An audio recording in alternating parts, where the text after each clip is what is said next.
11,000 మందిని కానీ 10,000 మందిని కానీ చేతిలో ఆయుధం ఉన్నటువంటి వాళ్ళని, ధనుర్బాణములు ప్రయోగించగలిగినటువంటి వాళ్ళని ఒక్కడే నిలబెట్టగలిగితే, వాళ్లతో యుద్ధం చేసి పడగొట్టగలిగితే, అంటే ఆయన శక్తి ఎదురుగుండా ఉన్న 11,000 మంది ధనుర్ధరులను పడగొట్టగలడు. ఇంతమంది ప్రయోగించినటువంటి అస్త్రములకు జవాబైనటువంటి అస్త్రములను ప్రయోగించగలడు. అంతటి శక్తివంతుడైతే ఆయనని మహారథుడు అని పిలుస్తారు. మహాభారత యుద్ధకాలంలో కొంతమంది కౌరవులలో మహారథుల గురించి చెప్పాడు భీష్ముడు. అందులో సైంధవుడు మహారథుడు. త్రిగర్త దేశాధిపతులు 5 మహారథులు, వాళ్ళని మహారథులు అంటారు. ఇక ఒక్కడితో యుద్ధం చెయ్యగలిగినటువంటి వాడిని రథుడు అని పిలుస్తారు. అయితే ఇక్కడ మీరు ఒకటి గమనించవలసి ఉంటుంది. 10,000 మంది అన్నప్పుడు ఏదో చేతిలో ధనస్సో చేతిలో గదవ పట్టుకున్న వాళ్ళతో యుద్ధం చేయడం గొప్ప, అవతలవాడు 1,00,000 మందితో సమానమైనటువంటి మహాయోధుడితో యుద్ధం చేయడం గొప్ప అంటే ఒక్కొక్కసారి రథుడి స్థాయి పెరుగుతూ ఉంటుంది. అటువంటి ఒకడితో యుద్ధం చెయ్యగలిగిన వాడైతే రథుడు అని పిలుస్తారు. లేదా ఒక్కడితో యుద్ధం చెయ్యగలిగిన వాడు కూడా రథుడే. అవతలవాడు ఒకడు యువతలవాడు ఒకడు ద్వంద్వ యుద్ధంలా చేయగలిగిన రథుడు అంటారు. రథుని కన్నా తక్కువ శక్తి కలిగిన వాడు అనుకోండి, బాహ్యంలో అర్ధరథుడు అని పిలుస్తారు. అంటే ఇంకా అదే అధమాధమం, ఇంకా అంతకన్నా తక్కువ ఉండదు. అధమాధమైనటువంటి శక్తి అంటే ఉన్నవారిలో అసలు యుద్ధానికి వెళ్ళడం సామాన్యమైన విషయం ఏం కాదనుకోండి, అదో చాలా చాలా గొప్ప విషయం. కానీ ఒక్క రథికుడితో తక్కువ శక్తి, అంతకన్నా తక్కువ శక్తితో మాత్రమే పోరాటం చేయగలిగితే అర్ధరథుడు అంటారు. భీష్మాచార్యుల వారు ఈ వర్గీకరణ చేస్తున్నాడు.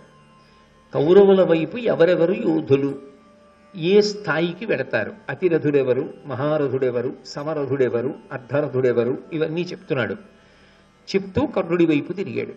తిరిగి కర్ణుడి గురించి కర్ణుడితో చెప్పలేదు, కర్ణుడి వంక చూసి దుర్యోధనుడి వంక చూశాడు. చూసి దుర్యోధనుడితో కర్ణుడి గురించి చెప్పాడు. నీకు బ్రెగ్గడయ్యును నియ్యింపు చెలియునై కయ్యంబునకు ఎప్పుడు కాలుద్రవ్వు, పాండుపుత్రులతోడి పగకు నిన్నెసగొల్పు కొలువున రజ్జులు పలుకునట్టి, రాధాసుతుండు అర్ధరథుడు కుండలములు కవచంబు పోవుట కారణముగా బీరువారినవాడు, వీరిడి కృపన్ పెద్ద పరశురాముండు శాపమున వీని అస్త్ర వీర్యంబు చెరచే, అట్లగుట వీడు పార్థు మార్కొని మానంబు ప్రాణములను తనకు సొమ్ముగా దక్కించుకొనగలేమి ఎల్లవారికి ఎంతయు తెల్లమధిపా. దుర్యోధనుడి వంక చూసి కర్ణుడి గురించి చెప్పాడు. ఎందుకని? అసలు యుద్ధానికి ఎవరిని చూసుకుని ఎడుతున్నాడు? కర్ణుడిని చూసుకుని ఎడుతున్నాడు. ఆ కర్ణుడి యొక్క పరాక్రమం ఏమిటో, ఆయన స్థాయి ఏమిటో చెప్తూ భీష్మాచార్యుల వారు కర్ణుడితో చెప్పకుండా దుర్యోధనుడితో చెప్పడం, ఆయనకి అసలు ఈ యుద్ధమునకు కారణభూతుడెవరో తెలుసు కాబట్టి. ఎవరిని చూసుకుని దుర్యోధనుడు యుద్ధానికి ఎడుతున్నాడో ఆయన బలం ఏమిటో చెప్తున్నాడు కాబట్టి ఆయన వంకే తిరిగి చెప్పలా, దుర్యోధనుడి వంక తిరిగి చెప్పాడు. అది భీష్ముడి యొక్క దార్శనికత. అన్నాడు, నీకు బ్రెగ్గడుయును, నువ్వు మంత్రిలా భావిస్తావే, ఎప్పుడు ఏ ముఖ్యమైన విషయమైనా సంప్రదింపులు చేస్తూ ఉంటావే, అలా నువ్వు సంప్రదించేటటువంటి వాడు నీకు మంత్రాంగమును చెప్పేటటువంటి వాడు. నీకు మంత్రాంగమును చెప్తాడు కాబట్టి నీకు బ్రెగ్గడు అంటే మంత్రి అని. నీకు మంత్రి, మంత్రము అంటే ఆలోచన అని దాని అర్థం. నీకు బ్రెగ్గడుయును నెయ్యంపు చెలియునై కయ్యంబునకు ఎప్పుడు కాలుద్రవ్వు, నీకు మంచి స్నేహితుడు, అన్నిటినీ మించి యుద్ధానికి ఎప్పుడు కూడా ముందుంటాడు, కాలు తవ్వుతూ ఉంటాడు. ఎప్పుడు యుద్ధం వస్తుందా, నేనున్నాను, నేనుండగా భయం ఏమిటి అంటూ ఉంటాడు. అటువంటి వాడు పాండుపుత్రులతోడి పగకు నిన్నెసగొల్పు కొలువున రజ్జులు పలుకునట్టి, ఎప్పుడు పాండుపుత్రులతోడి నీకు వైరము కలిగేటట్టుగా మాట్లాడతాడు. ఏ కారణము చేత కూడా నీకు పాండుపుత్రులతో సంధి కానీ ప్రేమ కానీ కలగకుండా నిరంతరము ప్రయత్నిస్తూ ఉంటాడు.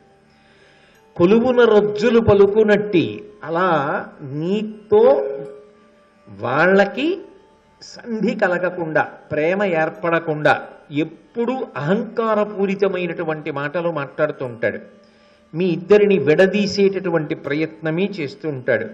రాధాసుతుండు అర్ధరుధుడు. ఈ రాధాసుతుడున్నాడే కర్ణుడు, ఈయన అర్ధరుధుడు. కుండలములు కవచంబు పోగుట కారణముగా బీరువారినవాడు. ఈయనకి సహజంగా కవచకుండలములు ఉన్నాయి. ఆ కారణము చేత అవధ్యుడు, ఎవరి చేత చంపబడడం. కానీ ఆ కవచకుండలములను పోగొట్టుకున్నాడు, ఇచ్చేశాడు. ఇచ్చేసిన కారణం చేత అంత పెద్ద స్థాయి నుండి కిందకి జారిపోయాడు. కాబట్టి ఇప్పుడు అవధ్యుడు అన్న స్థాయిని చెప్పడం కుదరదు. ఏ విషయంలో ఏది ఎలా నిశ్చయం చేసుకోవాలన్న విషయాన్ని సమగ్రంగా ఆలోచన చెయ్యలేడు. కాబట్టి వీరిడి కృపన్ పెద్ద. దయ విషయంలో అంటావా, చాలా గొప్పవాడు, చాలా దయ కలిగినటువంటి వాడు. అదే ఈయన కొంప ముంచుతూ ఉంటుంది కూడా, ఈ దయే. కాబట్టి చాలా దయ కలిగిన వాడు అంటే ఆయనకి తెలియని విషయాలు లేవు అని అర్థం అవట్లా భీష్మాచార్యుల వారికి. జాగ్రత్తగా పరిశీలిస్తే కర్ణుడి యొక్క జన్మవృత్తాంతం కూడా భీష్ముడికి తెలుసు. భీష్ముడికి తెలిసే భీష్ముడు కర్ణుడికి చెప్పలేదు అని అనవలసి ఉంటుంది భారతంలో. లేకపోతే కర్ణుడి యొక్క శీల వైభవం గురించి ఇంత చక్కగా చెప్పడం సాధ్యం కాదు. కాబట్టి ఆయన చాలా దయగలిగినటువంటి వాడు. పరశురాముండు శాపమున వీని అస్త్రవీర్యంబు చెరిచే. పరశురాముడు శపించాడన్నమాట దుర్యోధనుడితో కర్ణుడు చెప్పలా, కానీ భీష్ముడు చెప్తున్నాడు. పరశురాముడు శపించాడు ఆఖరణ, అందుచేత ఇతనికి అస్త్రశక్తి లోపించింది, ఇతని అస్త్రములు భగ్నమవుతాయి. అందుచేత అట్లగుట వీడు పార్థు మార్కొని మానంబు ప్రాణములను తనకు సొమ్ముగా దక్కించుకొనగలేమి. అర్జునుడితో యుద్ధం చెయ్యాలని నువ్వు కోరుకుంటూ ఉంటావు ఈ కర్ణుడు. కానీ అర్జునుడితో యుద్ధం చేసినప్పుడు మానము ప్రాణము రెండూ దక్కించుకోలేడు.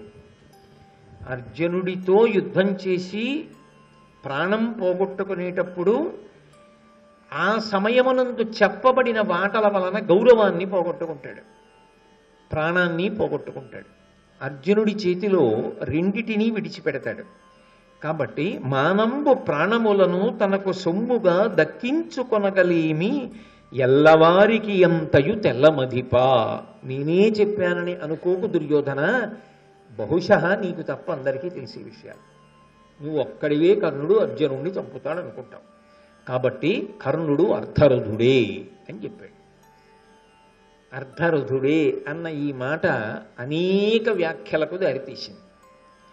అర్ధరుధుడే అంటే కేవలముగా ఎదురుగుండా ఉన్నటువంటి ఎవరో ఒక్క వీరుడితో కూడా యుద్ధము చెయ్యడంలో తక్కువ స్థాయి కలిగిన వాడు అని భీష్ముడు కర్ణుడి విషయంలో అని ఉండి ఉంటే ఖచ్చితంగా భీష్మాచార్యుల వారు పక్షపాత బుద్ధితో మాట్లాడినట్లే.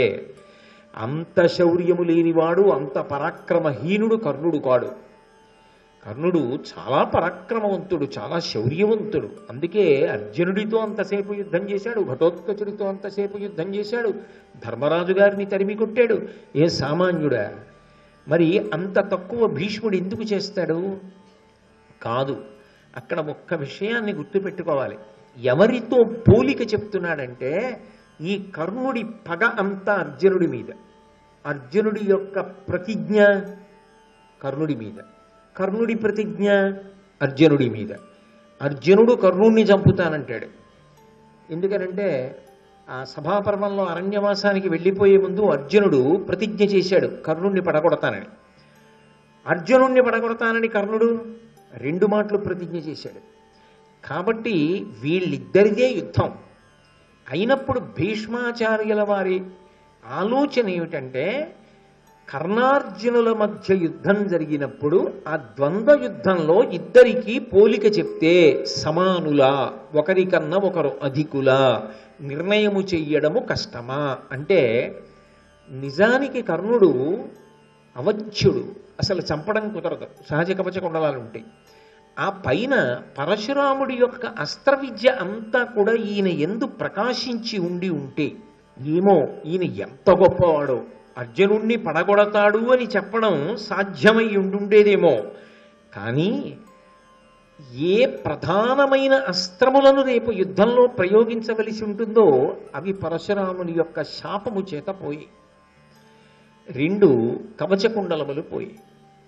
ఇప్పుడు ఇవి 2 పోయిన కారణం చేత కర్ణుడితో అర్జునుడు యుద్ధం చెయ్యడం సంభవించిన నాడు అర్జునుడిలో సగము మాత్రమే కర్ణుడు.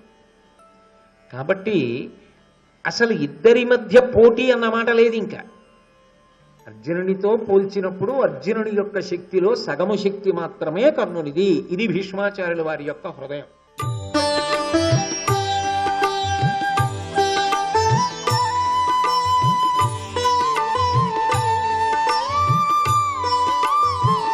సర్వం శ్రీ ఉమామహేశ్వర పరబ్రహ్మార్పణమస్తు.